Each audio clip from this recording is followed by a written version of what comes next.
สวัสดีครับทุกคน มันก็เขินๆนิดนึงนะแปลว่า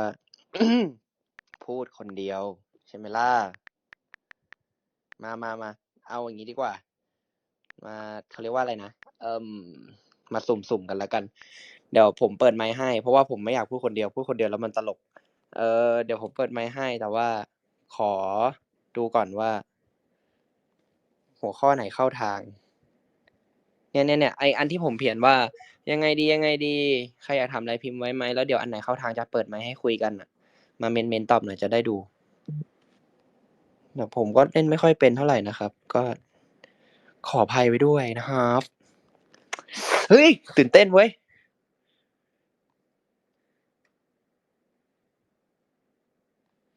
อยากถามครับหลังจากไปลงสนามนี้แพชชั่นมันเพิ่มขึ้นยังไงบ้างจริงๆแพชชั่นมันเยอะขึ้นมากตั้งแต่ได้ไปดู MotoGP แหละ MotoGP จริงๆที่สนามคือ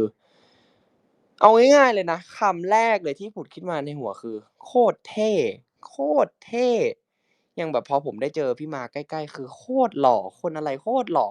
เดินนิ่งๆยังหล่อเลยอะไรอย่างเงี้ยคือแบบมันไม่รู้อาจจะชอบด้วยมั้งชอบแบบ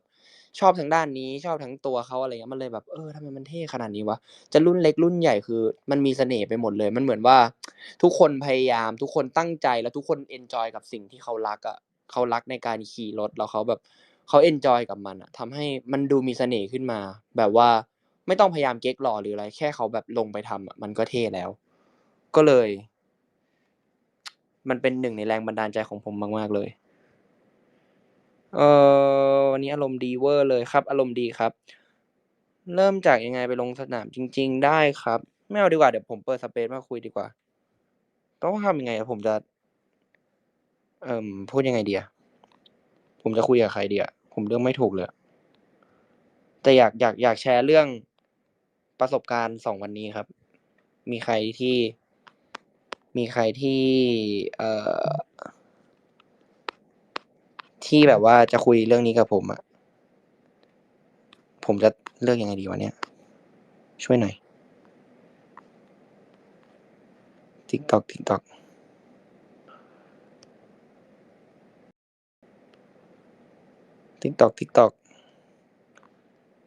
ยังไงดีรู้แล้วขอคนนี้ก่อนเลยแล้วกันอืมมีใครอยากคุยไหมอะโอเครีเควสมาแล้วต้องรับยังไงโอเคครับสวัสดีครับสวัสดีครับพี่พี่ชื่ออะไรนะครับผมเปิดให้1คนแล้วพี่สาคูใช่ไหมสากุระ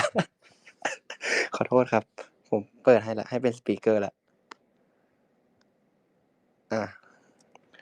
เฮ้ยยังไงดีอะสวัฮัลโหลสดีครับได้ยินไหมคะได้ยินครับเย้มีคนคุยกับผมแล้ว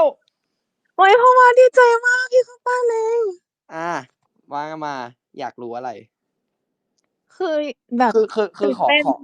แบบเป็นเรื่องเกี่ยวกับที่ไปขี่สนามช้างนะเพราะว่าขอลองเปลี่ยน topic คุยจากแบบเรามา recap ซีรีส์เรามา recap ว่าแบบเล่นละครเป็นยังไงเราเปลี่ยน topic มาเป็นด้านนี้บ้างดีกว่าได้เพราะอยากถามเรื่องนี้นี่แหละที่ไปได้ขี่มอเตอร์ไซค์นี่แหละครับผมก็แบบตอนแรกที่เห็นว่าไปก็แบบอยากทราบว่าแบบแบบได้ไปร่วมซ้อมกับเขาได้แบบเป็นกรณีพิเศษหรอหรือว่ายังไงอะไรเงี้ยเอ่อก็จริงๆก็ขอบคุณทั้งทีมนะครับแล้วก็ขอบคุณไปถึง Yamaha ด้วยเพราะว่าจริงๆคือผมก็ไปแบบงงๆแหละมันเป็นเหมือนเขาเรียกว่าอะไรอะถ้าผมเอาตามที่ผมเข้าใจนะคือผมอะไม่ค่อยรู้เรื่องคือผมไปยังงงๆอยู่เลยว่าพี่พี่ไปถึงอะผมพี่ป๋อมชวนไปใช่ไหมคะใช่คือผมไปถึงผมยังถามป๋อมอยู่เลยว่าป๋อมกูมาโผล่ตรงนี้ได้ยังไงวะคืออย่างงี้ครับมันเป็นเหมือน Tag Day ครับที่แบบเขาจัดให้ลูกค้ารถอะแล้วก็มีแบบป๋อมมันก็ไปซ้อมเพราะว่าซ้อมของป๋อมใช่ไหมทีนี้ก็แบบว่าอยากลองเหมือนกันบุรีรัมย์อะไรเงี้ยอาทิตย์ที่แล้วผมไปขี่ที่ตรงสนามตรงในกรุงเทพมาครับแล้วไปกับป๋อมแล้วป๋อมก็แบบอาทิตย์นี้ไปบุรีรัมย์นะลองไหมอะไรเงี้ยก็เฮ้ยมันถึงเวลาแล้วแหละที่เราควรจะลองเพราะว่าเพิ่งกลับมาจากบุรีรัมย์ด้วยใช่เปล่าแล้วมันมีไฟว่าแบบเฮ้ยอยากลองขี่สักครั้งเพราะว่าปีที่แล้วที่มาถ่าย ไอ้คลาสสิกคาร์กับพี่นิกกี้แล้วผมได้ลงไปในสนามครั้งแรกแล้วผมก็เอามือแตะสนามแล้วก็บอกว่าวันหนึ่งผมจะต้องมาขี่ที่นี่ให้ได้แล้วโอเคประจวบเหมาะกับว่าช่วงนี้ว่างพรุ่งนี้ก็ยังว่างอยู่ใช่ไหมวันศุกร์ไม่มีงานก็เลยมีเวลาให้ recover ตัวเองอะไรเงี้ยก็เลยโอเคครับแม่ยุ้ยครับขอล็อก2 วันนะครับอ๋อแล้วก็แบบเหมือนเป็นทริปบินไปเลยเนาะใช่ครับแล้วก็โซโล่ไฟจริงๆครับคือบินไปคนเดียวอืมใช่ครับแล้วเราก็เหมือนเป็นรถของทีมที่นั่นใช่ไหมคะไม่ใช่รใช่ครับถตัวเองเนาะรถของทีมปอมครับจริงๆมันคือรถปอมเลยแหละอืมคือโอ้มันเข้าใจแล้วแบบนะว่าเอารถตัวเองให้ผมขี่ ยากกว่าเดิมไหมเพราะว่าไม่ใช่คุ้นเคยกับเหมือนแบบไม่ใช่รถตัวเองอะไรเงี้ยความยากหนึ่งเลยคือผมไม่เคยขี่รถรุ่นนี้เลยครับ R1 ไม่เคยเลยในชีวิตไม่เคยแตะเลยคือแล้วคือมันคือมันมันเร็วกว่าด้วยไหมคะโอ้โฮมันคือรถแข่งอะครับพี่รถแข่งตัวสูงสุดอะอืมใช่มันแรงมากครับแล้วก็คือจริงๆถ้าวัดซีซีมันก็พอๆกับน้องเพลิงแดงอะแต่ว่ามันแรงกว่าตรงที่ว่ามันเป็นแบบมันมีความเป็นรถแข่งอะมันบิดหงายอะคือผมจนถึงวันเนี้ยผมก็ไม่ได้ใช้คันเร่งสุดนะผมก็ยังเปิดอยู่แค่แบบ50-60%เองไม่กล้าบิดสุดเพราะว่ามันจะ260นี่คือคือให้เคยเหรอคะเคยเห็นไหมเวลาเขาบิดแล้วหน้ามันยกอะหน้ามันลอือยขึ้นมามแล้วมันก็ตกลงไปอะถ้าผมบิดสุดมันจะเป็นอย่างงั้น คือผมอะไม่ได้กลัวรถมันหง่ายท้องนะแต่ผมกลัวตัวผมมันหลุดออกไปจากรถจริอุ๊ยงๆคือต้องระวังตัวเองด้วยนะใช่คือมันเหมือนอย่างเงี้ยมันเหมือนพี่ซ้อนท้ายวินมอไซค์ใช่เปล่าแล้วอืมแล้วเขาบิดอะแบบไม่ทันตั้งตัวออกไฟแดงอะแล้วเราแบบฮึบอมันจะย่างงั้นน่ะหงายนะใช่มันคือฟีลนั้นเลยแต่มันเป็นที่เราเป็นคนขับอะคือมันแปลกมากมันไม่เคยเกิดขึ้นเพราะปกติเวลาซ้อมรถเล็กหรือว่ารถตัวเองไอ้น้องเขี้ยวกุดอะมันก็จะไม่ได้แบบกล้าบิดขนาดนั้นอยู่แล้วอะไรอย่างเงี้ยพอมาเจออันนี้โอ้โฮนิดเดียวมันก็ไปแล้วอะ รันแรกนี่คือรันแรกสุดเลยนะรันแรกสุดก็คือเช้าเมื่อวานรอบแรกสุดที่ลงไปในสนามพี่เชื่อผมไหมว่าคันที่อยู่หน้าผมอะเขาเป็นรถที่ซีซีเล็กกว่าเป็นรถบ้านรถเดิมๆผมอะหมอบทั้งตัวเขาไม่หมอบเลยนะเขานั่งหลังตรงแต่ผมตามเขาไม่ทันทางตรงคือเขาเป็นนักแข่งใช่ไหมอะไม่เขาเป็นลูกค้าปกติเลยแต่ผมไม่กล้าบิดตามอะคือบิดไม่ทันอะคือตลกถ้ามากคือ เกิดเขานั่งหลังตรงแบบนั้นแสดงว่าเขาก็คือต้องมีประสบการณ์หรือเปล่าไม่ครับคือถ้านั่งหลังตรงก็คือเหมือนเพิ่งเริ่มขี่ใหม่เหมือนกันคือยิ่งคือเวลาเราขี่เราจะต้องหมอบลงไปให้ได้จริงๆคเยอะที่สุดนที่เขาขับเป็นเขาต้องหมอบเนาะใช่ไหมใช่เพื่อที่จะหลบลมเซฟตัวเองเหรอแล้วก็ให้เร็วขึ้นใช่ไหมคะใช่ครับเราต้องหลบลมแล้วทีนี้คือลมมันแรงมากลมมันไม่ได้แบบเหมือนแค่ว่าแบบอ้าวเวลาแบบฝนตกหนักๆแล้วลมมันพัดแรงๆเรายังรู้สึกเหมือนเดินๆแล้วตัวจะปลิวเลยใช่เปล่าแต่ตมันปะทะอนที่เราอยู่ แรงเนาะใช่แต่ตอนที่เราอยู่บนความเร็วประมาณสัก250-260อะพี่ลองคิดดูว่าแค่โผล่หัวมานิดหนึ่งอะคือมันหลุดไปได้เลยอะใช่ก็เนี่ยถึงได้บอกว่าพอบอกเห็น260กว่าแล้วแบบโอ้โฮใช่ก็คือมันต้องเร็วขนาดไหนเร็วที่สุดในชีวิตเหมือนกันไม่เคยไม่เคยเลยแล้วมันเป็นมอไซค์ด้วยโอ้โฮแล้วเราก็ไม่กลัวเนาะเอาชนะความกลัวกลัวครับตรงนี้ใครบอกว่าไม่กลัวกลัวครับแล้วก็ยังกลัวอยู่ด้วยก็คือจนถึงตอนนี้ผมก็ยังไม่กล้าเปิดให้หน้ามันยกอะเปิดแบบเปิดสุดๆเหมือนที่นักแข่งเขาทำอะยังไม่กล้าเพราะว่ามันเวอร์ครับมันคือแรงมากๆจริงๆอะไรอย่างเงี้ย โอ๊ยแต่ว่ามันต้องเซฟตัวเองด้วยนะเพราะว่าใช่ครับเซฟเต็มที่ครับไม่ต้องห่วงเพราะว่าอันไหนไม่ไหวก็เบรกแล้วก็ปล่อยออกข้างทางเลยมีอยู่มีอยู่ในเพราะว่ามันในไอจีอะมีอันหนึ่งอะที่เบรกแล้วไม่อยู่อะแล้วก็ออกข้างทางไปเห็นเปล่า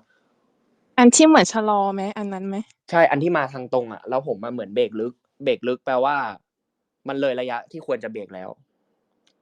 อันแล้วนั้นน่ะน่ากลัวมากเพราะเห็นเหมือนมีใช่ รถตามมาตอนแรกยังกลัวเลยว่าแบบพี่เขาจะยังไงแต่เห็นเขาเข้าไม่โค้งไปแล้วแต่ว่าพอลงไปในสนามจริงๆอะเขาจะไม่เหวอกับอะไรพวกนี้กันเท่าไรมันระยะมันห่างมากพอสมควรครับคือที่เห็นอะทุกอย่างมันดูน่ากลัวมันดูอะไรเงี้ยแต่พอลงไปทำจริงๆมันจะมีความเซฟค่อนข้างมากระดับหนึ่งเลยถ้าเรามีสติมากพออืมใช่ไม่แล้วแบบที่อยากถามด้วยก็คือแบบว่ารู้สึกยังไงบ้างที่แบบวีกก่อนแบบอยู่บนสแตนดูเขาแล้วตอนเนี้ยได้มาลงในสนามแล้วครับเวอร์ครับเวอร์มากครับไม่คิดว่าจะเกิดขึ้นจริงๆกับตัวเราไม่เคยคิดเลยด้วยซ้ำว่าวันหนึ่งจะมาทำอะไรแบบนี้เพราะว่าผมเพิ่งขี่มอไซค์เป็นที่เป็นแบบมอไซค์ปล่อยคลัตช์แล้วขี่แบบเป็นบิ๊กไบค์จริงๆอะคือประมาณตุลามั้งตุลาปีที่แล้วเพิ่งปล่อยคลัตช์เป็นอะอืมคือยังออกถนนใหญ่ไม่ได้เลยอะยังไม่แบบช่วง1 ปีอะมันกลายเป็นแบบเรามาอยู่ในสนามกับความเร็วเท่านี้แล้วมันเฮ้ยมันมันเวอร์มากนะ มันเวอร์ ก็ มา ภู ก มิใจกับตัวเองใช่ไหม? อะไรนะครับ? แต่ก็ภูมิใจกับตัวเองใช่ไหม? ภูมิใจกับตัวเองไหม? ภูมิใจครับ ภูมิใจที่เราได้ลองทำอะไรใหม่ ๆ ที่เราได้แบบ เราได้ก้าวข้ามขีดจำกัดอะไรบางอย่างของตัวเอง แล้วมันก้าวข้ามผ่านมาด้วยความปลอดภัย เอาอย่างงี้แล้วกัน ผมจะบอกอย่างหนึ่งว่า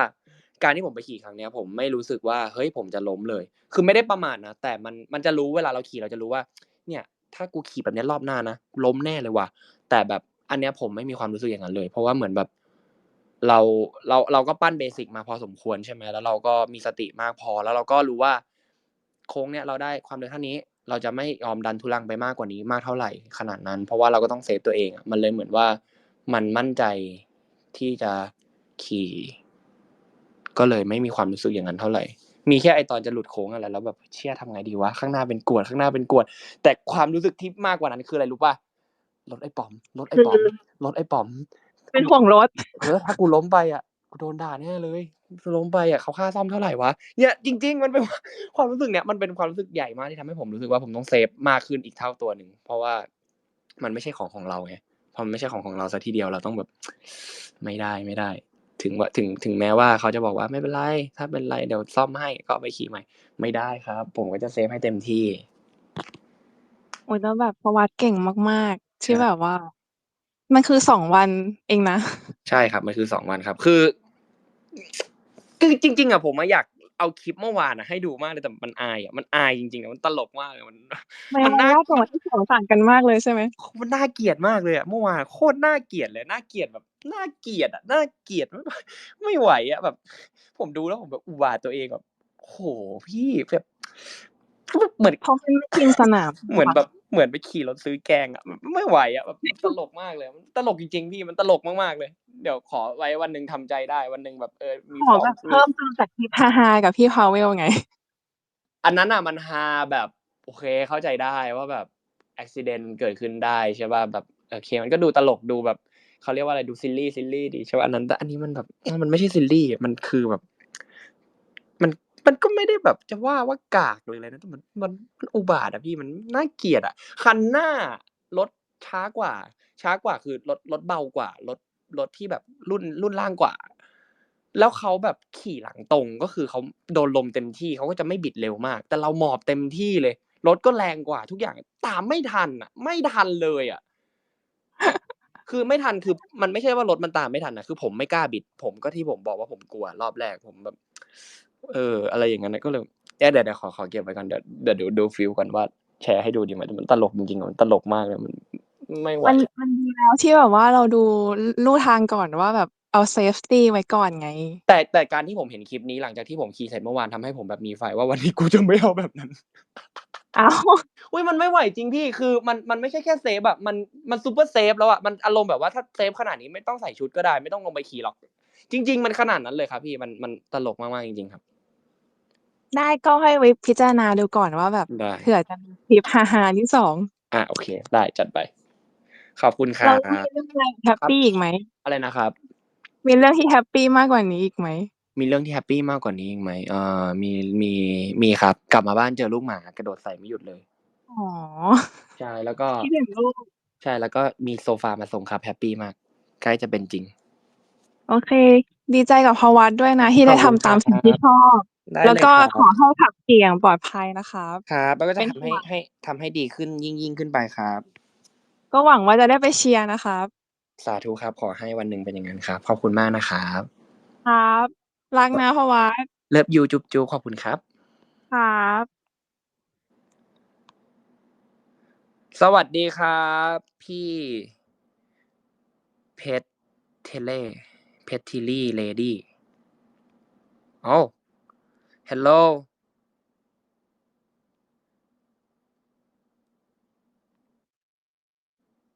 Hello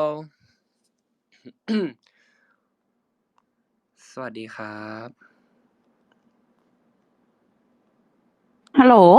ครับผม พี่โอมได้ยินเปล่า? ได้ยินครับ มี 3 คำถามครับ ได้เลยครับ อันแรกเลยเมาส์เรื่องโค้งที่ 4 ให้ฟังหน่อย เห็นคนบอกว่ามันยากไม่ใช่เหรอ ทำไมพี่โอมถึงชอบอะ? อันนี้ผมไม่รู้นะว่ามันยากหรือไม่ยาก คือเอาอย่างงี้แล้วกัน ผมไปด้วยความเป็นศูนย์เลย ผมไม่รู้จักสักโค้งเลย ผมไม่รู้จักอะไรเลย อืม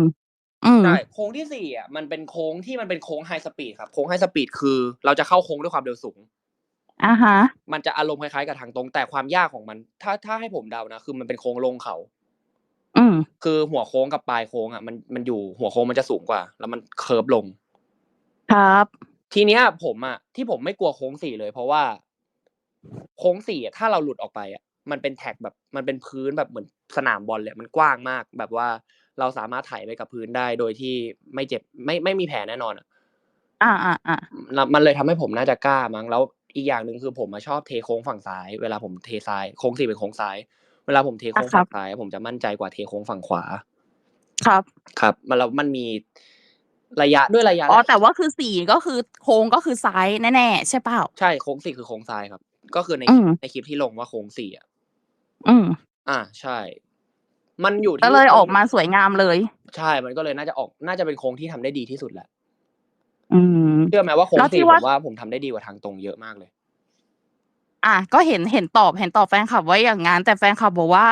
โค้ง4อะมันยากนะก็เลยแบบอยากรู้ว่าทำไมถึงโค้ง4ถึงชอบอะไรอย่างเงี้ยเพราะว่าผมก็เห็นเขียนอยู่โค้งเดียวนะว่าโค้ง 4ยากแต่ในความรู้สึกถ้าขี่จริงๆโค้งที่ยากคือโค้ง 3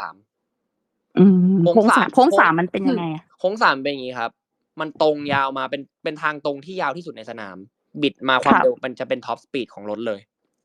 ก่อนเข้าโค้ง 3แล้วเบรกหนักหักขวายูเทิร์นหักขวายูเทิร์นแล้วก็ตรงยาวขึ้นมาเป็นมีสปีดอีกเกือบประมาณสัก 80% ของท็อปสปีดแล้วก็ชะลอเข้าโค้ง 4ครับนึกออกไหมพยายามนึกอยู่เพราะว่าเคยไปดูงาน MotoGP ที่แล้วก็ไปดูเหมือนกับพี่โอมนั่นแหละแต่ว่ากำลังนึกอยู่ตอนที่เราเห็นนักแข่งผ่านหน้าเราหน้าพิษอะฟิวไปอะแล้วอยู่ๆเขาหายไปแป๊บนึงแล้วโผล่กลับมาไอตอนที่หายไปแป๊บนึงอะตรงนั้นคือช่วงโค้ง 3อ๋อใช่แล้วก็ทำความเร็วกลับมาตีลงโค้ง 4แล้วอีกคำถามหนึ่งครับแล้วลูกน้องเพิงแดงพี่โอมพี่โอมจะมีโอกาสเอาไปลงเป้าคือจะบอกว่าการที่จะไปลงสนามช้างแต่ละรอบมันไม่ใช่แบบซีซัวไปได้นะมันไม่เหมือนแบบผมเข้าไปขี่แบบตอนที่ผมเข้าไปขี่พีระที่แบบว่าวันนี้ว่างก็เข้าไปก็จ่ายค่าสนามก็เข้าไปขี่มันต้องมีอีเวนต์มันต้องมีอีเวนต์มันต้องมีคนจัดแล้วเราต้องไปแจมเขาอย่างอันนี้ก็อย่างที่บอกไปตอนต้นก็ขอบคุณนะครับที่แบบว่าให้โอกาสผมเข้ามาแบบได้ลองใช่เพื่อนน่ารักมากเลย ใช่คือผมก็ไล่เดินขอบคุณทุกคนเลยผมไม่รู้ใครเป็นใครอ่ะผมก็ไหว้หมดอ่ะใช่ดีมากดีแล้วแต่ว่ามันมั่วนิ่มเข้ามาไม่ได้เลยครับเพราะสนามมันเป็นสนามแบบเซอร์ติฟายระดับโลกเนาะงานระดับโลกเขามาจัดกันอ่ะมันก็ครับใช่แล้วทีนี้พี่โอมครับผม พอจะอันนั้นได้ไหมพอจะบอกได้ไหมว่าจะมีโอกาสลงแข่งไหมปีเนี้ยเห็นแบบมีโปรแกรมมือสมัครเล่นเยอะอยู่นะปีนี้ไม่ลงครับไม่ลงแน่นอน100%ครับเพราะว่าแต่ว่าไม่ถ้าผมยังไม่โปรขนาดนั้นผมจะไม่ทำเข้าใจใช่ไม่ใช่อะไรหรอกแม่และแฟนสาวเขาอยากรู้ไงเขาลุ้นไงก็ไปตามหางานมันมีงานอะไรบ้างไม่รออีกสักพักหนึ่งเลยต่อขอให้มันโปรกว่านี้ก่อนตอนนี้มันไม่โปรมันแบบโปรแหละมันไม่ได้โปรแบบอย่างนั้นนะมันแบบมันขี่ได้ขี่สนุกเอาได้แต่ว่าแบบมีอีกหลายอย่างที่ผมต้องเรียนรู้อีกเยอะเลยก็เลยไม่เอาดีกว่าเนาะค่อยเป็นค่อยไปเนาะคือถ้าไปทีเดียวอยากไปแบบมีของใช่ครับขอศึกไปเราได้ยืนโพเดียมเลยอย่างเงี้ยเหรอหวังว่าจะเป็นอย่างนั้นครับขอให้เป็นอย่างนั้นนะพี่โอทำได้อยู่แล้วแหละสาธุครับนั่นแหละแต่ว่าเป็นคนอย่างนี้ครับถ้ายังไม่มั่นใจกับอะไรจะไม่ทำถ้าเราเลือกได้อย่างวันเนี้ยไม่มั่นใจเหมือนกันขี่บุรีรัมย์แต่แบบโอเคมันค่อยๆลองได้ไงแต่ถ้าอย่างแข่งคือเฮ้ยไม่มั่นใจจริงๆไม่ทำแต่ก็ดีนะที่เราเป็นคนแบบพอมีโอกาสได้ไปลองแล้วเราก็คว้ามันไว้คือแบบเป็นส่วนหนึ่งของพี่โอมที่เราชื่นชมมากเลยนะขอบคุณครับมีคำถามไหมก็ไม่มีแล้วเราให้คนอื่นมาถามจะบอกว่ารักมากเลยนะได้ครับขอบคุณครับ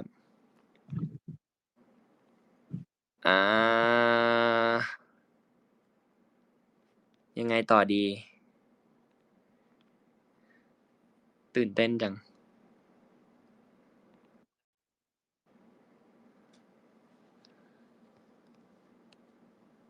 สวัสดีครับ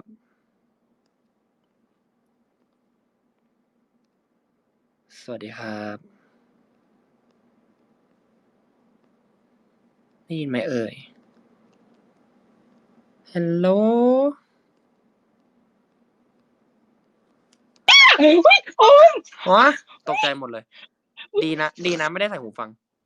อุ๊ยขอโทษตกใจ พี่ ค โอ รับ ม ครับผม พี่โอม หนูอยากถามว่า ครับ แบบว่ามีสนามไหนที่อยากไปลองอีกไหม? โอ้โฮ เอาสน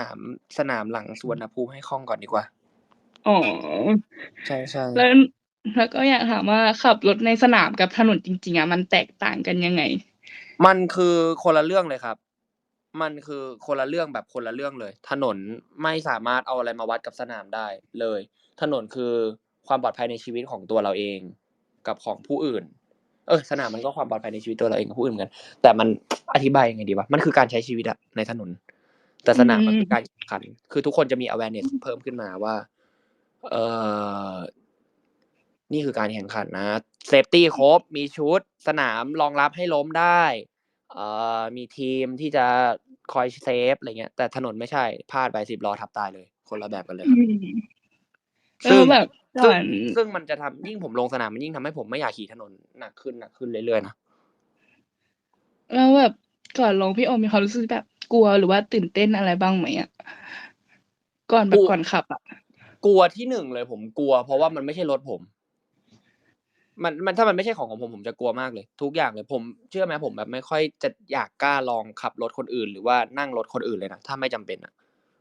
เพราะว่าแบบ เราก็กลัวแบบว่า เฮ้ย ทำให้รถเขาเสียหายใช่ เรา ไหม? อย่างเงี้ย ใช่ เราไม่ได้ เรากลัวความเสียหายที่เราจะไปทำ แล้วหรือว่าความไม่ได้ตั้งใจอะไรบางอย่าง หรือแม้กระทั่งว่าบางทีแบบ สมมุติว่าเราไปขับรถคนอื่นเขาไม่ชอบให้ใส่รองเท้า อันนี้ขึ้นไปขับ อย่างเงี้ย เข้าใจเล คิ ย ดขนาดนั้นเลยอะ คือแบบ แต่ว่าการที่เราจะไปขับรถคนอื่น หรือว่าอะไรงี้ มันก็ต้องสนิทประมาณหนึ่งใช่ไหม? สิ่งที่ผมกลัวมากกว่านั้นคือผมจะเสียเพื่อน อะไรอย่างงี้มากกว่า ใช่ เพราะว่าก็ สมมุเป็น ติ เหมือนกัน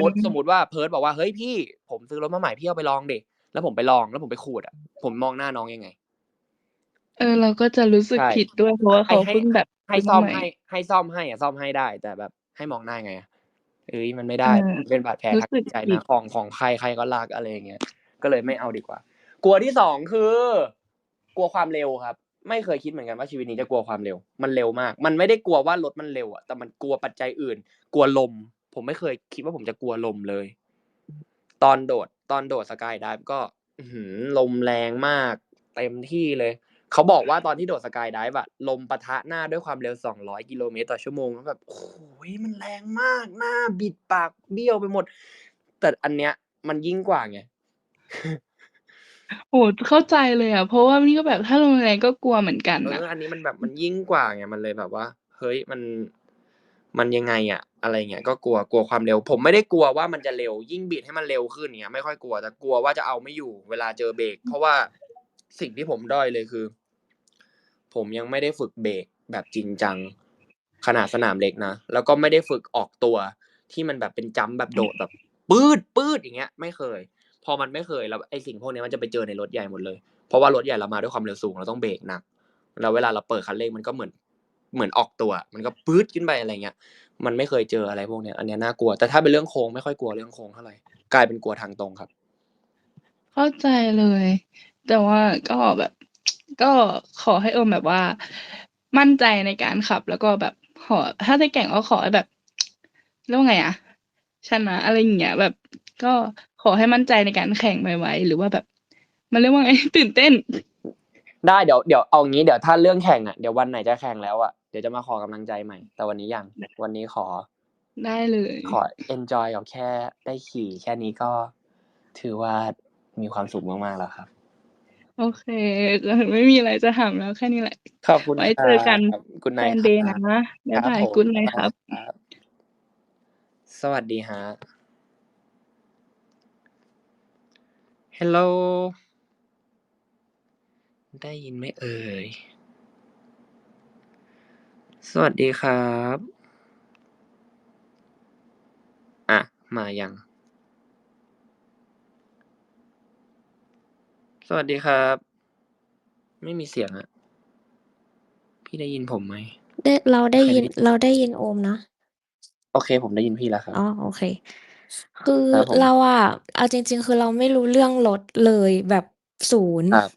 เพราะนั้นบา ได ง ้ที เล แบ ย บ จะเล่าให้ งั้นเล่า ให้ฟัง แบบตั้งแต่แรกเลยก็ได้ว่าแบบ ถ้าอยากขับบิ๊กไบค์ปกติเขาทำยังไงกันบ้าง? หรือแบบถ้าอยากไปลองแข่ง อยากไปอะไรอย่างเงี้ย อยากไปขับเล่นในสนาม อะไรเงี้ย คือเราไม่มีความรู้เรื่องนี้เลย โอ้ แบบไม่รู้เลย ก็ เอางี้ก็ได้แบบโค้งแต่ละโค้งที่เขาบอกโค้ง 4 โค้งนู่นนี่นั่น อะไรอย่างเงี้ย คือความยากมันต่างกันที่ตรงไหน? อะไรอย่างเงี้ย เอางั้นเอาเรื่องบิ๊กไบค์ก่อนก็ได้ครับ อืม ถ้าอยากขี่บิ๊กไบค์ก็ไม่มีอะไรเลยครับ ขี่มอไซค์ที่มันมีคลัตช์อะให้เป็น อืม มอไซค์มีคลัตช์ ก็คือมีเกียร์ แล้วก่อนเปลี่ยนเกียร์ต้องกำคลัตช์เปลี่ยนเกียร์ โอเค คันเล็ก ๆ ก็ได้ คันแบบคันเล็ก ๆ อะ คันที่แบบฟีลแบบว่าพี่ส่งอาหารเขาชอบใช้กัน อ อะ า ๆ ๆ ก็ได้ แล้วถ้ามันเป็นใช่ไหม ก็คล่องขึ้นปุ๊บก็เปลี่ยนเป็นคันใหญ่ขึ้น ก็มันก็จะเริ่มเข้าสู่โหมดบิ๊กไบค์มากขึ้นเรื่อยๆ อะไรเงี้ย จริง ๆ บิ๊กไบค์มันไม่มีชื่อเรียกบิ๊กไบค์นะ ต่างประเทศเขาไม่เรียกบิ๊กไบค์ มันเป็นเหมือนนิยามที่คนไทยเรียกกันเองอะ แต่ว่าเขาจะฟีลประมาณว่าแบบเครื่องยนต์ 400 ซีซีขึ้นไป อือฮึ ใช่ครับ จริง ๆ อะที่ไปขี่สนามเล็ก ๆ อะ ที่แบบ นึกออกไหม? สนามเล็ก ๆ อะ สนามทั่วไปอะ ที่ไม่ อืม สนามช้าง พวกนั้นน่ะไม่ใช่บิ๊กไบค์นะ คือจริง ๆ มันคือมอไซค์แบบไหนก็ได้ อย่างเงี้ยเหรอ? มันคือมอไซค์ทรงสปอร์ตเฉยๆ แต่จริง ๆ เขาไม่เรียกว่ามันเป็นบิ๊กไบค์ มันเป็นบิ๊กไบค์คันเล็กอะ เขาไม่เรียกว่ามันเป็นบิ๊กไบค์อะ บิ๊กไบค์ ค คั คื น อมัน เล็ เป็ ก นบิ๊ก โอ ไบ เค ค์ที่เครื่องยนต์มันไม่แรงอะ เครื่องยนต์มันเป็นเครื่องยนต์แบบ คือยังไงมันก็จะ เครื่องยนต์รถ ไม่ บ้าน เร็วเท่าที่แบบโอมขับวันนี้ โอ๊ย คันนั้นมันตันแค่ 110 เองครับ ท็อปสปีด อื อะ ม ใช่ คนละเรื่องกันเลย อืม อันนั้น ๆ ๆ เหมือน อย่างงี้ อ้าว แล้ว ค เรคื่รอังบ โค้งอะมันต่างกันยังไง? เรื่องโค้งมันต่างกันยังไง คือในสนามน่ะมันก็จะไม่ได้เป็นทางตรงนะ มันก็จะมีเลี้ยวไปเลี้ยวมาจนวนมาบรรจบรอบ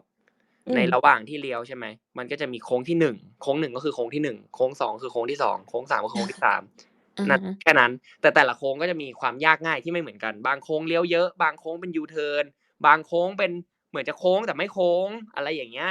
บางโค้งเป็นโค้งหักศอก ออะไร า ประมาณนั้น บางโค้งเป็นโค้งยาว High Speed อะไรเงี้ย มันก็จะมีแต่ละแบบ แต่ละ เซกชัน ที่ไม่เหมือนกัน อะไรเงี้ยครับ ก็อยู่ที่ว่าเรียนรู้ยังไง แต่สุดท้ายก็คือต้องมีสกิลกับทุกโค้ง เพราะว่าเขาจับเวลาเป็นรอบเนาะ เขาไม่ได้จับเวลาเป็นโค้ง อะไรเงี้ย เออ คือถ้าเราๆ ทำอย่างผมอะ คือที่เวลามันเสียไปเยอะอะ โอเค โค้ง 4 เรามาเร็วใช่เปล่า ที่ลงคลิปอะ โอเค อืม โค้ง 4 ไม่ ต้องแก้น้อยสุดแหละ คือแฮปปีกับโค้ง 4 อะ แต่ไปเสียโค้ง 3 อย่างเงี้ย อืก็จะแบบ ม แทนที่มันจะเร็ว บางคนอาจจะไม่ได้โค้ง 4 ดีมาก แต่โค้ง 3 ก็ไม่ได้แย่มาก อาจจะเร็วกว่าก็ได้ นึกออกไหม? อืม ใช่ อ้าว ๆ แล้วอย่างงี้เพราะอะไรถึงชอบโค้ง 4 มากกว่าโค้งอื่นนะ? โค้ง 4 มันเป็นโค้ง High Speed ครับ แล้วเรามั่นใจในเหรอ? การเทตัวฝั่ง อา ซ้าย อ๋อ โอเค แล้วก็อีกอันหนึ่งคือพื้นที่สนามด้านนอกมันกว้างมาก มากพอที่จะเกิดความผิดพลาดได้ ไม่ได้บอกว่าจะเกิดนะ แต่หมายถึงว่าถ้าเกิด Accident มา มันดู เราไม่กลัวอะ เราไม่รู้สึกว่ามันจะถลายไปกับพื้นอะ มันจะไหลไปยาอืว ม ๆ ไม่ชนกำแพง อะไรอย่างเงี้ย โอเค งั้นพูดแบบคนที่อาจจะยังไม่ค่อยเข้าใจ ครับ คือแต่ละโค้งอะมันก็จะแบบต้องใช้สกิลที่ต่างกันถูกเปล่า? ถูกครับ ซึ่งสำหรับโอมอาจจะแบบรู้สึกว่าโค้ง 4 ไอ้ที่มันต้องใช้สปีดเป็นสิ่งที่โอมถนัดแบบครมั่ันบ ใจสุด ก็เลยชอบโค้งนี้ เราเข้าใจถูกไหม? ประมาณนี้ ถูกต้องครับ โอเค ใช่ ได้ ก็แค่นี้แหละ เราไม่มีอะไรถามแล้ว เดี๋ยวให้คนอื่นขึ้นมาถาม โแตอ่เแคค่ครับ อยากบอกว่าสัมผัสได้ถึงความสุขทั้งแบบจากการโพสต์รูป แล้วก็ทุกตัวอักษรที่โพสต์ทวิตตลอด 2 วัน รับรู้ได้เลยว่าแฮปปีมาก แฮปปี ตื่นเต้นด้วย ตื่นเต้นสุดก็โซโลทริปนี่แหละ จำไม่ได้แล้วว่าบินคนเดียวครั้งล่าสุดเมื่อไร โอเค เอนจอย ๆ นะ ครับ ขอบคุณครับ ครับ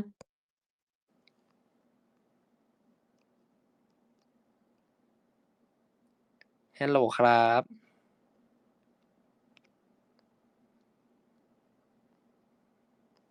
ฮัลโหลครับ สวัสดีครับ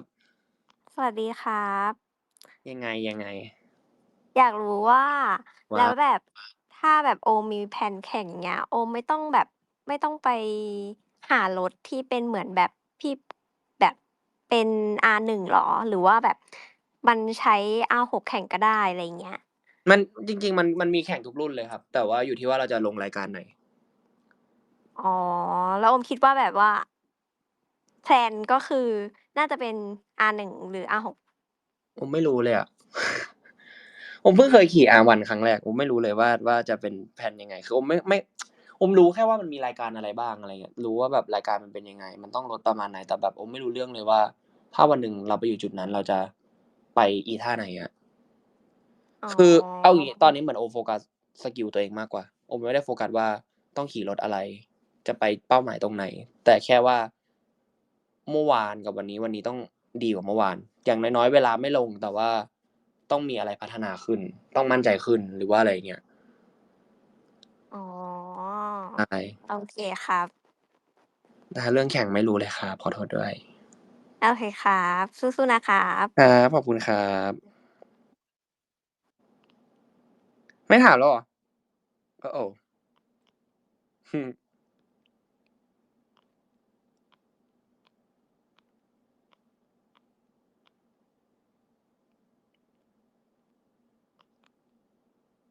ฮะ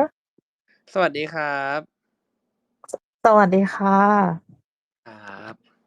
ได้ยินพี่ใช่ไหม? ได้ยินครับ อุ๊ย ยังไงดี? ตกใจ ไม่ยังไง ก็เหมือนกันพี่ก็ไม่รู้เรื่องรถหรอก แค่แบบว่า ครับ เห็น แค่อยากจะพูดว่า เห็นหนู เห็นโอมมีความสุขอะพี่ก็ดีใจ แล้วก็ อะไร ดี โอมนี่ตื่นเต้นนะ ไม่ได้เจอกันตั้งนานตั้งแต่วันเกิด อยากลองถามอะไรไหม? เอาอะไร ได้ยิน ดี ไหม? อะ โอม ได้ยิน ครับ ครับ พี่โอมคิดว่า ใช้ระยะเวลาสักประมาณกี่ปีเราถึงจะมั่นใจในการที่แบบอยากจะแข่งรถ อย่างเงี้ยค่ะ? มันอยู่ที่ว่าเรามีเวลาไปซ้อมมากขนาดไหนครับ มันอยู่ที่ว่าชั่วโมงบินเราสูงขนาดไหน มันไม่ได้อยู่ที่ว่าเราใช้เวลากี่ปี คือถ้าสมมุตินะว่าเราซ้อมทุกวันน่ะแป๊บเดียวมันก็เก่ง แต่ถ้าเราปีหนึ่งเราซ้อม3ครั้งเนี่ยมันก็ ใช่ ไม่มีทางพัฒนาได้เลย อะไรอย่างเงี้ย อันนั้ ซ นึ ่ง คือทริปปุบปับเหรอ? อันนี้เหรอครับ? ใช่ คุยกับป๋อมอาทิตย์ที่แล้วครับ แล้วก็มาเลย อ๋อ ใช่ ๆ ๆ คุยกับป๋อมอาทิตย์ที่แล้วก็มาเลย แล้วก็ พูดยังไงดี คือแข่งอะผมอะไม่ค่อยอยากแข่งพวกรถเล็กเท่าไร ผมอยากแข่งรถใหญ่ รถใหญ่แบบพวก CC เยอะ ๆ ทีเนี้ยรถใหญ่ถ้าจะซ้อมมันก็จะมี เวลาแข่งมันก็แข่งบุรีรัมย์ ใช่ไหม แล้วบุรีรัมย์อย่างที่บอกว่ามันไม่ได้แบ ใช่ บ เอะอะจะเข้าไปได้อะ ก็เลยตอบไม่ได้เลยว่าจะมีโอกาสได้ซ้อมเมื่อไหร่ ใช้คำนี้แล้วกัน อย่าเพิ่งถามว่าจะไปแข่งเมื่อไหร่ แต่ถามว่าจะได้ไปซ้อมอีกทีเมื่อไหร่ดีกว่า คำตอบนี้ รอดูการซ้อมครั้งต่อไป คำตอบนี้ยังตอบยากมากเลย เพราะว่าถ้าไม่ได้ลองขี่รถใหญ่บ่อย ๆ มันก็จะไม่ชินกับลม กับความเร็ว ต่อให้เราขี่รถเล็กเยอะขนาดไหน อย่างเงี้ย มันได้เรื่องโค้ง ได้พลิกตัว ได้คล่องตัว แต่มันก็จะไม่รู้เรื่องเบรก เรื่องความแรงรถ อะไรอย่างเงี้ย มันก็จะแบบ เอ๊ ไปไงดีนะ อะไรอย่างเงี้ยครับ เนาะ แต่มันก็เซฟตีอยู่เนาะ คือเวลา มั พี่ นเซ พูดตรง ๆ นะ ครั เว บ ลาพี่ดูคลิปแบบ พี่รู้ว่ามันเซฟแบบใจพี่มันจะวายตลอด เลย มันเซฟจริง ๆ มันเซฟจริง มันๆ เสียวอะ มันเสียว เข้า เฉ ใจ ย ๆ แหละ แต่รู้แหละว่าหนูก็ มันเซฟจริง ๆ มันเซฟ พี่ มาก ๆ พด้วย ี่ มันเซฟตรา คื บ อ เท่า รูที่ ้แเหรา ละ มี ว่า สติ มันปลอดภัย แต่มันเสียวไส้เฉย ๆ คือผมอะจะรู้สึกว่ามันไม่เซฟก็ต่อเมื่ออย่างวันเนี้ยผม 1 วันเขาให้ขี่ 4 รัน ใช่ไหม 4 รัน ก็ อ คือ ฮะ รันละ 15 นาที แล้วก็พัก ก็เปลี่ยนรุ่นให้คนอื่นขี่ แล้วก็เป็นกลับมาที่เรา เงี้ย 4 ครั้ง วันนี้ได้แค่ 3 เพราะว่าครั้งที่ 4 ต้องบินกลับ เดี๋ยวตกเครื่อง รอบที่ 3 ที่ขี่อะผมรู้สึกว่า อ๋อ ผมไม่ไหวแล้ว ไม่ไหว คือมันเหมือนเบลอ ๆ ลอย ๆ อะ มันเหมือนว่า เรารู้ว่าข้างหน้าเป็นโค้ง เราจะเลี้ยวเข้าไป แต่สมองมันคิด แต่มันไม่สั่งการอะ พี่นึกออกไหม? นึกออกครับ เหมือนว่าเราแบบ เราทำอะไรนาน ๆ แล้วมันเริ่มแบบอืดอะ ใช่ครับ อา ๆ ๆ เหมือนแบบสมองเราไม่ไปใแล้ว ช่ ๆ พอเป็นอย่างงั้นผมก็ผ่อนเลย ปล่อยเลย คือไม่เอาแล้ว อันตราย คือถ้าผมลอยนิดหนึ่ง คือผมเข้ากำแพงเลย ซึ่งสติเป็นสิ่ง เฮ้ย อันตราย ใช่ ต้อง ๆ ระวังนะ คือถ้ามันมี ใช่ สติมันๆ จะปลอดภัย มันจะคำนวณได้แม้กระทั่งว่าเราจะล้มท่าไหนเลยนะ อันนี้จริง ๆ แบบไม่ได้ขี้โม้เลยอะ เราจะรู้เลยว่าถ้าเราจะล้ม คือเราจะจินตนาการแล้ว ไม่ เรา อา เรา ใช จะรู้แล้วว่ารถอาการ เพราะว่า รถอาการมาอย่างเงี้ย ล้มแน่ แต่จะล้มไปตรงไหนดีวะ ล้มไปยังไงให้เสียหายน้อยที่สุด ทั้งร่างกาย ทั้งรถ ล้มเข้าไปในหญ้า หรือพุ่งเข้าไปในกำแพงเลย หรือยังไงดี เนี่ยมันจะคำนวณได้หมดเลยว่า ท่าไหนดีกับความเร็วเท่านี้อะไรเงี้ยแต่ถ้าไม่มีสติอ่ะไม่มีทรงอ่ะพี่แบบว่าก็นั่นแหละอย่างที่เห็นเลยลอยไปกับสายลมฟิว เข้าใจได้ครับ อวยพรละกันว่าเวลาขับก็ขอให้มีสติ แล้วก็ขอให้ปลอดภัย ครับ เห็นแบบหนูมีความสุขก็ดีใจอะไรอย่างเงี้ย ข ค่ะ อบคุณครับ พี่ถามเรื่องอื่นได้ไหมพี่ถามเรื่องบ้านได้ไหม ให้หนึ่งเรื่องให้หนึ่ง ขออีกแป๊บนึง ได้ มันจะบานไปถึงตรงไหนอะครับ ตอนนี้ทำอะไรอยู่นะ เอาอย่างนี้แล้วกันผมเล่าโปรเจกต์ให้ฟังเลย คือแรกสุดอะครับ บ้านผมอะมันมีหลังคาใช่ป่ะแต่ว่ามันไม่ cover ทั้งหมด ทีเนี้ย ตอนกลางวันอะเวลาแดดมันส่องอะแดดมันเลียรถครึ่งคัน คือต่อให้เราจอดในร่มอะมันก็โดนแดดครึ่งคัน ซึ่งถ้ามันโดนทุกวันมันพัง มันจะแดดประเทศไทยก็รู้อยู่มันแรงขนาดไหนใช่ไหมก็เลยคิดว่าอยากทำหลังคาออกมาเพื่อที่จะปิด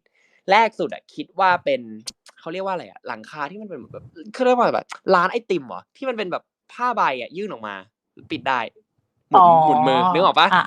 แต่ด้วยความกว้างนึกออกโดนลมโดนอะไรอะมันไปแน่นอนก็เลยโอเคงั้นไปลองดูอีกแบบนึงก็มีหลายๆบ้านทำที่เขามันเป็นเขาเรียกว่าอะไรเป็นโครงเหล็กใช่ไหมครับเป็นแบบเป็นเหล็กอะแล้วก็เอาคล้ายๆแผ่นหลังคาเป็นเหล็กยื่นออกมาใช่เป็นเหล็กยื่นออกมาแต่มันไม่สวยเรื่องมากอีกไหมโอเคพอมันไม่สวยทำไงก็ต้องสร้างคอนเซ็ปต์ผมคือทำไงก็ได้ให้มันเหมือนเดิมที่สุดเหมือนบ้านเดิมเหมือนซื้อจากโครงการมาปุ๊บแล้วเนี่ยแม่งมาอย่างเงี้ยไม่ได้ต่อเติมก็เลยโอเคงั้นโครงปูนก็หารับเหมานานมากว่าจะไปหาจากไหนดีทีนี้วันหนึ่งหลังบ้านหลังบ้านเขาทำบ้านด้านหลังผมทำสวยว่ะแอบไปส่องมาบ่อยแล้วก็เลยวันนั้นมีช่างอยู่ผมก็เดินไปหน้าบ้านสวัสดีครับเขาก็ทำหน้างงๆเว้ยแบบว่าเฮ้ยมาหาเรื่องเหรอผมอยากได้หลังคาบ้างครับพี่ผมต้องคุยกับใครเขาก็บอกคุยกับพี่ครับนี่เขาก็เลยเดินมาดูก็บอกอยากได้แบบหลังพี่เลยครับพี่ทำให้ผมหน่อยโอเคเขาก็บอกได้น้องเดี๋ยววางมัดจำอย่างนี้โอเคก็ทำไปทำมาพอมันเริ่มมีหลังคาพอเริ่มมีหลังคาปุ๊บสิ่งปัญหาของบ้านในไทยเนาะพื้นมันซุดคือของผมมันเป็นโรงจอดรถมันที่จอดรถมันมีครึ่งในกับครึ่งนอกครึ่งในมันไม่สุดพอเขาลงเข็มแต่ครึ่งนอกมันค่อยๆสุดมันจะแบ่งเป็น2เลเยอร์พี่นึกออกไหมเวลาขับรถเข้าข้างในเวลาขับรถเข้ามามันจะแบบตึกทีนึงก่อนที่จะเข้าก็เลยพี่ครับงั้นเดี๋ยวรื้อพื้นด้วยเลยดีกว่าครึ่งนอกแล้วลงเสาเข็มเลยโอเคถ้าทำขนาดนี้แล้วมันก็จะกลายเป็นว่ามีเพราะว่ามันลงเสาเข็มแค่ข้างในใช่มันก็จะมีโครงปูนตอนแรกใช่ไหมใช่ครับมันจะมีโครงปูนที่เป็นโครงหลังคาแล้วก็มีพื้นที่แบบถ้ารื้อแล้วมันก็ต้องปูกระเบื้องใหม่มันก็สวยแล้วใช่ถ้าขนาดนี้แล้วกระจกมาใส่ดีไหมนะเริ่มแล้วอันนี้เริ่มเลอะเทอะแล้วพอมันไปถึงกระจกเชี่ยกระจกโคตรแพงเลยว่ะแพงแบบแพงมากอ่ะยังไงดีวะแต่ง่ายเป็นคนที่แบบเวลาทำอะไรแล้วทำสุดอ่ะนึกออกปะแบบคือไม่ทำได้นะโอเคแต่มันจะนอนคิดอยู่อย่างนั้นว่าทำไมไม่ทำวะก็เลยตัดใจว่าแบบเอาก็เอาโอเคให้มันเป็นห้องกระจกเลยลงเราชอบรถเราชอบมอไซค์เนี่ยแหละที่จอดรถในฝันให้มันเป็นห้องกระจกใครๆก็บอกว่าเนี่ยซื้อรถมาอยากได้ห้องกระจกจอดรถในห้องกระจกจอดรถฟังมันดูดีโอเคทีนี้ก็เลยสั่งกระจกมาร อดูตอนเสร็จนะพอสั่งกระจกมาเสร็จใช่ป่ะแต่มันมีกระจกแล้วอ่ะแกล้งติดแอร์ให้รถหน่อยไหมนึกออกว่าก็เลยติดแอร์ติดแอร์ผมสั่งตอนแบบ10นะมันก็จะลดราคาเยอะหน่อยแต่มันแพงค่าติดครับค่าติดแพงมากค่าติดเท่าค่าแอร์ติดแอร์เสร็จติดไฟด้วยใช่พอมีแอร์ใช่ในโรงรถไหมติดไฟด้วยยังไม่ถึงไฟเดี๋ยวก่อนพอมีแอร์เสร็จมันก็จะกลายเป็นห้องนึงแหละที่เริ่มใช้ประโยชน์อย่างอื่นนอกจากจอดรถได้เพราะมีแอร์มีแอร์มีกระจกปิดทีนี้อยากได้ความเป็น private พอมันเป็นกระจกเผื่อวันนึงสมมติเพื่อนมาอยากนั่งข้างนอกกันอะไรเงี้ยต้องมีความ private ใช่ป่ะอยู่ข้างนอกตรงลงรถกันก็จะใส่ม่านแต่ปกติลงรถเขาใส่ม่านอะไรเขาจะใส่ม่านม้วนที่มันเป็นแบบนึกออกไหมม่านม้วนกลมๆแล้วก็ลูดลงมาแต่ผมรู้สึกว่าผมอยากได้คอนเซ็ปต์เดียวกับตัวบ้านผมก็เลยสั่งผ้าม่านที่เป็นผ้าใส่ไว้ในโรงรถให้มันมีผ้าม่านมันกลายเป็นห้องนึงแล้วตอนนี้มันกลายเป็นห้อง1ห้องแล้วที่เป็นเหมือนแบบพื้นที่อินดอร์พอเป็นพื้นที่อินดอร์นะถ้ามันสุดขนาดนี้แล้วไหนๆก็เคยลากมอไซค์เข้ามาจอดในบ้านแล้วเอาให้มันเป็น living room ไปเลยผมก็เลยแบบเจาะที่วางทีวีใส่ทีวีเอาโซฟาไปตั้งซื้อโซฟาเพิ่งลงสตอรี่ไปล่าสุดโซฟาเพิ่งมาส่งเมื่อตอนเย็นหลังจากกลับมา เอาโซฟาไปลองตั้งดู อ๋อ นั่นแหละมันจะกลายเป็น living room เลยครับ มันจะไม่ใช่โรงจอดรถแล้วใช่แล้วก็ต้อง เดี๋ยวเราจะ แล้ว ไป ก็ อยู่ ต้อง ที่โรงจอดรถแทน ก็คือต่อไปถ้าสมมุติว่าเพื่อนมาเพื่อนไม่ต้องเข้าบ้านอะอยู่ตรงนั้นได้เลยเพราะจะเอาแบบเอา Play 5เอาอะไรไปตั้งไว้ตรงนั้นเลยก็อยู่ตรงนั้นกันไปเลย ไม่ต้องเข้ามาเลย จริง ๆ นึกออกเปล่ามันจะกลายเป็นแบบ นึกออกครับนึกออก entertainment ตรงใช่ๆๆเดี๋ยวรอดูตอนเสร็จ เรา ก็อยู่ตรง อย่า นั้น ลืม กันไป ถ่าย เลย รูปลงให้ดูนะ เดี๋ยวช โอ วน เค เพื่อนมาเดี๋ยวก็น่าจะมีคนถ่ายอยู่ โอเคครับอย่าให้คนอื่นคุยบ้างดีกว่าพี่แค่นี้แหละคิดถึงพี่โอมนะ ไว้ ขอบ มี คุณ โอ ครับ ไว้ กาส เจอกัน น่าจะ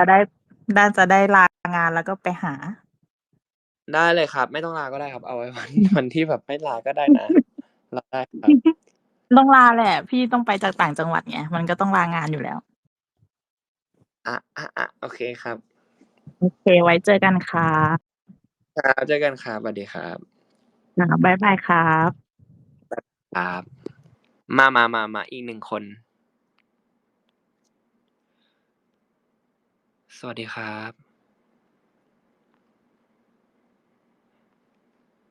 อยู่ไหมนะ เปิดไมค์หน่อยได้ไหมครับ สวัสดีครับ สวัสดีครับ TikTok มันกำลังเชื่อมต่อ ใช่ไหม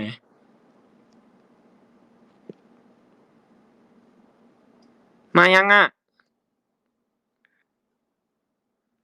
ทำไมแบบว่าขึ้นว่าเปิดไมค์แล้วแต่ไม่มีเสียงพูด เฮ้ย ถ้าไม่พูดจะไปนอนแล้วนะ ฮัลโหล โอเค ได้ยินไหมเอ่ย ได้ยินครับ ได้ยินยัง ได้ยินแล้วครับ ได้ยินไหม ฮัลโหล มันดีเลย์เหรอ? ฮัลโหล ได้ยินไหมครับ? ได้ยิ ฮั น ลโห ไห ล ม ได้ยินไหม? ได้ยิน โอมได้ยินพี่ไหม? ได้ยินครับ ไม่ดี อ๋อ เลย์เนาะ? ได้ยินแล้วเนาะ? ครับผม ค่ะ พี่อยากรู้ว่าวินาทีที่เพื่อนชวนไปลงสนามที่บุรีรัมย์อะรู้สึกยังไง? รู้สึกยังไง ใจ อื หนึ่ง ม ก็อยากลอง อีกใจหนึ่งก็ไม่อยากไปตอนนั้นนะ เพราะว่า 1 คือผมไม่เคยทำเลย 2 คือ ผมจะรู้สึกว่ารอบนี้เหมือนไม่มีซัปพอร์ตแล้ว เหมือนมันถ้ามันไปมันต้องไปคนเดียวจริงๆอะ เพราะผมรู้ว่าเพื่อนผมอะไปซ้อม แบบซ้อมแข่งจริง ๆ อะ เขาคงไม่ได้มาจอแจ๊อะไรกับเราอะ ไม่ได้แบบมาอะไรขนาดนั้น นึกออกไหม แล้วมันเหมือนแบบ มันต้องไปทำคนเดียวอะ แต่ถ้าไม่ลองก็ไม่รู้ว่ะ ก็เลยแบบ เอาก็เอาวะ ลองดู ป สั ระ ก มาณ ค นี้ รั้ง ครับ หนึ่งใช่ไหม? สักครั้งหนึ่ง ไม่ มันจะไม่ใช่แค่ครั้งเดียว ใช่ หรือ มันจะต้องไปกลับไปด้วยการดีขึ้นกว่าเดิม ที่โอมบอกว่าทิ้งโค้งมั่นใจเป็นเพราะซ้อมบ่อยกว่าทางตรงไหม? เพราะสนามที่โอมซ้อมบ่อยๆเหมือนทางโค้งเปล่า? ใช่ครับ มีส่วนครับ คืออย่างงี้ เวลาคนที่เพิ่งมาขี่มอไซค์เป็นแรก ๆ อะ ที่เริ่มมาขี่เกี่ยวกับ racing อะ เขาจะอยากทำอะไร อยากเอาเข่าเช็ดพื้นใช่เปล่า มันก็คือโค้ง ใครๆก็โฟกัสโค้ง ผมก็โฟกัสโค้ง เพราะว่าเวลาลงถ่ายรูปอะ ถ้าเราอยากเรื่องถ่ายรูปเลยนะ เวลาถ่ายรูปอะทางตรงมันเฉยๆ ใครก็หมอบได้ นั่งเฉยๆ ก็หมอบได้ นึกออกเปล่า มั แต่ นไม่ โค้ง แข่ อะ ง มัน เล ไม่ ย ใช่ ใช่ ใคร ไหม? ก็ทำได้ เขาก็เลยจะโฟกัสโค้งให้สวยกัน ทีเนี้ยเหมือนผมแบบ พอผมเริ่มทำโค้ง อย่างเงี้ย แล้วท่ามันประหลาดตอนช่วงแรกๆอะ ก็เลยเหมือนว่าโดนจับซ้อมเรื่องโค้งบ่อย บวกกับสนามที่เข้าไปขี่ได้บ่อยๆ อะครับ มันเป็นสนามเล็ก พอเป็นสนามเล็กมันก็ต้องคดไปคดมาเนาะ มันก็ต้องเน้นการพลิกรถโค้งอย่างเดียว ทางตรงไม่ค่อยมี ก็เลยเหมือนว่ามั่นใจเรื่องโค้ง กับอีกอันหนึ่งก็คือดูแข่งเยอะ ดูแข่งเยอะมาก ดูทุกแมตช์ ดูทุกรุ่น Moto 321 ดูหมดเลย แล้วมันเลยแบบ โอ้โฮ เขาก็เทโค้งกันได้ ไม่ได้มีปัญหาอะไร อะไรอย่างเงี้ย ก็เลยเหมือนมีความมั่นใจ เหมือนดูมาเยอะแล้วอยากไปลองทำอะ อะไรอย่างเงี้ย พอทำแล้วมันเริ่มสมูท มันเริ่มทำออกมาได้ดี มันเลยทำให้เราไปมั่นใจในเรื่องการเข้าโค้ง อะไรอย่างงี้ ทีนี้ที่บอกว่ากลัวทางตรง คือไอ้ทางตรงถ้าขี่รถเล็กอะมันไม่กลัว มันไม่เร็ว อืม มันเบรกอยู่ ใช้ขาเบรกยังเบรกอยู่เลย แบบเอาขาไถกับพื้นให้รถมันหยุดอะ มันก็พอจะอยู่ใช่เปล่า แต่พอมันเป็นรถใหญ่อะ มันมาด้วยความเร็วสูงมาก บิดออกตัวก็แรง ออกตัวก็จะหน้ายก เบรกก็หน้าทิ่ม เอาตัวขึ้นมาลมก็พัดเหมือนตัวจะปลิวจะยังไงกันแน่วะสมมุติว่าผมอยู่เลนกลางแล้วผมจะเบี่ยงออกซ้ายอ่ะเบี่ยงยากมากเลยด้วยกำแพงลมที่มันตีเข้ามาครับมันเลยเหมือนว่าโหมันยากไปหมดเลยอ่ะมันเป็นสิ่งที่เราไม่เคยเจอเลยเหมือนไปกลัวทางตรงมากกว่าแล้วผมไปเลยไปเสียเวลากับทางตรงเยอะมากงั้นต้องฝึกตรงเพิ่มแล้วล่ะพี่ว่าต้องฝึกรถใหญ่ใช่อันนี้พี่ถามส่วนตัวคือพี่ก็ดูMotoGPบ้างแต่ไม่ได้ลงดีเทลลึกอาจจะไม่ได้ลึกเท่าผมขนาดนี้น้ำหนักรถที่ใช้แข่งกับที่โอมขี่ในถนนข้างนอกจริงๆมันต่างกันไหมต่างครับน้ำหนักรถที่ใช้แข่งจะเบากว่าครับแต่ก็ยังหนักอยู่เฮ้ยแต่มันเบากว่าอย่างเห็นได้ชัดเลยนะถ้าเทียบรุ่นกันละกันอย่างเพิงแดงอ่ะกับรถป่อมในสนามวันเนี้ยรถไอ้ป่อมมันจะเบากว่าเยอะมากเลยอารมณ์เหมือนแบบเบาอ่ะแบบบังคับง่ายเลี้ยวง่ายแต่เพิงแดงเนี่ยผมกับรถผมยังล่วงเลยเรื่องจริงเห็นแล้วเขาจะไล่เบาให้ได้มากที่สุดอะไรที่ไม่จำเป็นเอาออกอะไรที่ทำให้มีน้ำหนักเยอะเอาออกอะไรที่ใส่แล้วเป็นของที่น้ำหนักเบากว่าจะเอามาใส่อะไรเงี้ยครับเพราะว่าทุกน้ำหนักทุกเสี้ยวมีผลต่อเวลาหมดเลยใช่แล้วเกณฑ์ความเร็วต่างกันนะโอมพี่อยากรู้สมมติเพิงแดงใช่ไหมกับตัวที่โอมไปขับในสนามไม่ความเร็วกับเกณฑ์มันต่างกันไหมหรือว่าก็เหมือนกับรถที่เราขับข้างนอกนี่แหละคือถ้ามันแรงมากๆอ่ะมันจริงๆเนี่ยจะบอกว่าไงดีมีคนบอกว่าเพิงแดงแรงกว่าด้วยนะใช่สิแล้วแต่ว่านะใช่แต่ว่าอัตราทดต่อรอบอ่ะเข้าใจคำนี้ไหมแบบเวลาแบบเบิ้ลไปอ่ะทอร์กอันนี้อาจจะเยอะกว่าแบบหมายถึงว่าแบบเปิดไปพุ่งไปไกลกว่าไม่รู้อ่ะไม่เคยขี่เพิงแดงแรงๆเหมือนกันนะกลัวเหมือนกันนะเพิงแดงผมยังเปิดโหมดเพิงแดงเวลาผมขี่ผมเปิดโหมดฝนตกขี่อยู่เลยโหมดฝนที่แบบเวลาบิดแล้วมันบิดไม่ออกอ่ะฟีลเหมือนรถแบบอีโคอะไรอย่างนี้ที่แค่เปิดอีโคขับอ่ะใช่อย่างนั้นเลยครับไม่เพราะว่าเพิงแดงยางมันเก่าด้วยแหละยางมันไม่ได้เปลี่ยนมันตอนที่ได้รถมาก็ยางตั้งแต่รถเขาซื้อมาก็เลยไม่กะจะซื้อมาแบบจอดไว้ไงเวลาขี่ก็เลยไม่ขี่เร็วอะไรเงี้ยร้อนด้วยมันน่ากลัวถนนแล้วก็กับถนนกันในสนามไม่เหมือนกันครับ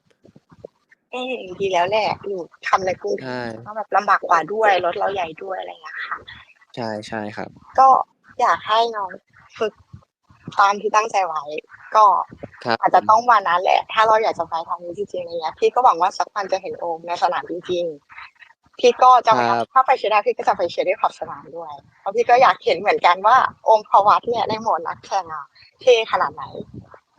ได้เลยครับไว้มีโอกาสนะครับได้ค่ะก็โชคดีขอบคุณครับโอเคครับสวัสดีครับสวัสดีฮะมาท่านสุดท้ายแล้วผมจะขอไปอาบน้ำแล้วพอผมกลับมาผมยังไม่ได้อาบน้ำเลยผมสวัสดีครับตัวเดิมครับได้ยินเนาะได้ยินครับชัดแจ๋วเลยครับเสียงใสมากเลยนี่คนสุดท้ายเหรอคนสุดท้ายแล้วเดี๋ยวจะไปอาบน้ำแล้วเพราะว่ารู้สึกตอนนี้เท้าดำมากเลยครับขอโทษด้วยโอเคจ้ะทานข้าวหรือยังทานแล้วครับทานข้าวเย็นแล้วครับทานหมดเลยครับ3 มื้อครับอ๋อปกติทำอาหารเองหรือน้องไทยทำหรือว่าสั่งส่วนใหญ่สั่งครับอ๋อนึกว่าเป็นพ่อครัวพ่อครัวให้ลูกหมาครับจริงๆพี่อยากถามเรื่องงานเพราะว่าไม่รู้เรื่องไม่ค่อยรู้เรื่องรถเท่าไหร่ครับผมถามได้ไหมได้จะตอบได้เท่าที่ตอบได้จริงๆพี่บ่นเรื่องงานน้องโอมไว้ว่าถ้ามันเป็นไปตามที่พี่บ่นไว้ครับพี่จะแก้บนใช่ไหมครับมันมี4 ข้อก็คือมีงานนอกค่ายมีหนังนอกค่ายแล้วก็มีหนังในค่ายแล้วก็มีซีรีส์ในค่าย4 ช้อยเนี้ยพี่มีสิทธิ์ได้แก้บนไหมเอาใหม่งงพี่บ่นว่าปีหน้าถ้าน้องโอมมีหนังหรือมีซีรีส์ไม่ว่าจะในค่ายหรือนอกค่ายพี่ก็จะเหมือนแจกเงินอะไรประมาณเนี้ยอ๋อ1 ใน 4เหรอครับใช่อันนี้คือหลอกถามนะอ้าวตอบไม่ได้ก็ไม่เป็นไรใช่ผมรู้ทันผมไม่ตอบจุ๊บอะไรจริงๆไม่ได้เดี๋ยวโดนด่าโอเคเข้าใจแหละนะโอเคไปพักเถอะเห็นไหมรู้ว่าเหนื่อยหลอกถามจริงๆด้วย ไม่ได้หลอกตั้งใจถามเลย โอเคเดี๋ยวรอดูแล้วกัน อีกไม่นานอีกไม่นาน คือ มัน ที่ถาม ครับ เรื่องงานเพราะว่าเป็นคนที่ชอบดูผลงานน้องโอม เป็น อ๋อ เขาเรียกอะไร ขอบคุณมาก เป็น ครับ สลิมการแสดงของน้องโอม ขอบคุณมากครับ ที่ ก็ ดี อยาก ทุ จะ กเรื่อง พัฒนาขึ้นในทุกๆเรื่องก็จะเล่นให้ไม่เหมือนกันในแต่ละเรื่อง โอเค ได้ จะ เลย รอดูทุกเรื่องจ้ะ ได้ครับ จ้ะ ฝันดีนะ ฝันดีครับ ขอบคุณครับ จ้ะ โอเคครับ ก็เพลินๆ ที่มาเปิดสเปซเพราะอะไรรู้ไหม เหมือนไปเจอ อันหนึ่งที่บอกว่า เฮ้ย อยากรวมพลแล้วมาเล่าให้ฟังหน่อย นี่ไง เนี่ยรวมพลแล้ว เล่าให้ฟังเลย ก็ตอนนี้เริ่มยมแล้ว เพราะว่านั่งตากแอร์เริ่มนานเกินไปแล้ว เริ่มซึมๆ พูดไม่รู้เรื่องแล้ว โอเคครับ ไงก็ขอบคุณมากนะครับ ขอบคุณทุกคนมากเลยนะครับ ที่เข้ามาฟังกัน ก็เวลามีเรื่องอะไรดีๆ ก็แชร์ให้ฟังกันได้เนาะ เวลาใครมีความสุข หรือว่ามีเรื่องอะไรอยากปรึกษา หรือว่าอะไรงี้ก็แชร์กันได้นะ ผมก็เข้ามานั่งดูตลอด ขอบคุณทุกคนมากนะครับ รักเสมอจุ๊บๆ พรุ่งนี้มีซีรีส์ด้วยนะครับ ฝากด้วยนะ แล้วเจอกันใหม่ครับ Good night บ๊ายบาย